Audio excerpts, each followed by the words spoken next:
It's the first ever E3 in 1995. CEO of Sega of America, Tom Kalinske, delivers a fairly standard press conference about the upcoming Sega Saturn. He talks up the console's hardware specs and some of the company's financial data, and then he drops a bomb. The company are releasing the console in America sooner than ever expected. It was supposed to come out at the end of the year, and it's coming out now for $399 US. No doubt this is an attempt to quash the also upcoming PlayStation before it even comes out and retain their position as one of the top dogs in the market. Sony America chief Olaf Olafsson goes up next. No, seriously, that's not a bit, that's his name, yeah. He gives an intentionally dull speech about some of the most boring things humanly possible. Growth in the industry, profit margins, The Walking Dead after Season 3. I mean, this shit is lame. Then, he calls up Sony Computer Entertainment President of America, Steve Race, for a brief presentation. Steve Race goes up and performs the reptilian businessman equivalent of what the streets call stunting on these hoes. He does this. $2.99.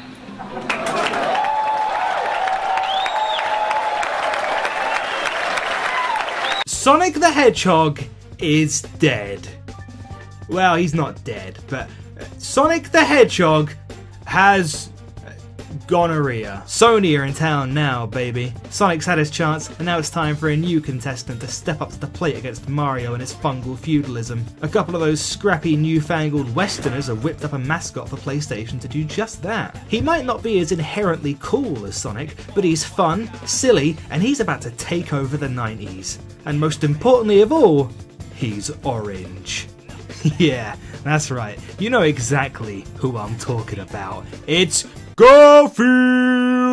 Garfield Caught in the Act, released for the Sega Mega Drive and Genesis, was supposed to be ported to the PlayStation 1 upon its release, but even the processing power of this burgeoning new console was not enough to contain its wacky ambition, and it wouldn't be until 2004's Garfield on the PlayStation 2 that Sony's originally intended mascot was finally able to see the light of day on his own new home console. Unfortunately, Garfield 2004 was a flop, and only upon the 2013 PC release of Garfield Kart did he finally live up to the expectations placed on him, with one of the most critically acclaimed games of the year and one of the most critically acclaimed games of all time.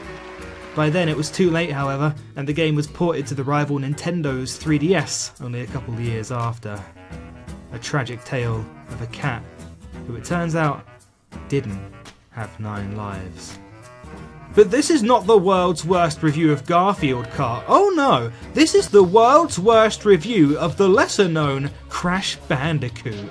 Where there's a 0% chance of hearing that something is good, there's a 0% chance of hearing that something is bad, and there's a 20% chance that you've heard of this game before. Rushed out as a placeholder mascot to try and sell PS1s whilst the devs were desperately trying to get Garfield Caught in the Act working on the console, Crash Bandicoot was less conspicuous and oft forgotten, and is that particularly surprising?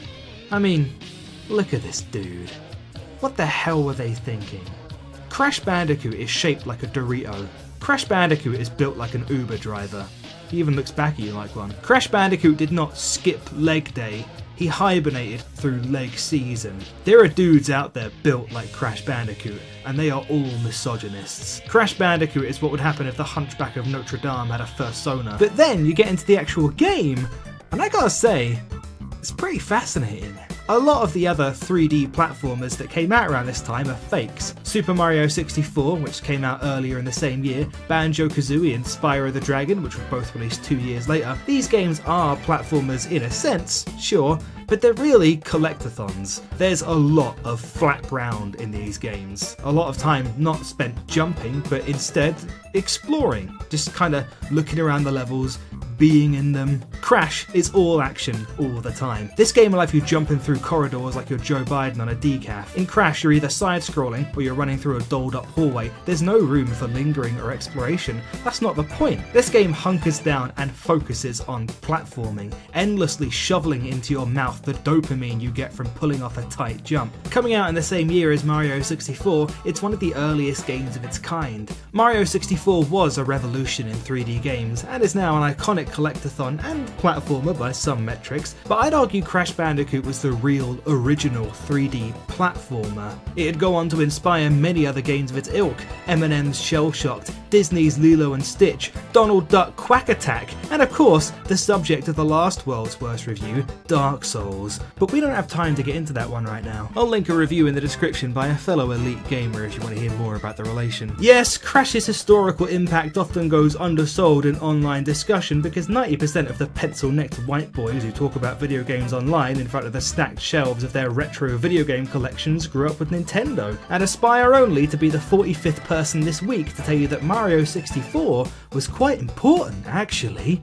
You go, fellas, you keep pushing those boundaries. Crash was pushing boundaries in more than just genre, however. See these levels where he's running away from a boulder and directly towards the camera? Yeah, this shit was mind-blowing back then. You could have swore he was about to come directly out of the screen. Never seen before, almost never seen since. But post another comment asking what I think of the latest Pokemon game again and we'll see what fucking happens. The devs took the time to craft unique death animations for almost every one of the loonish, Toonsian ways Crash can meet the Reaper. An entirely unique, often slapstick animation will play out depending on exactly how you died. Winston Churchill once said, "In war, you can only be killed once, but in politics, many times."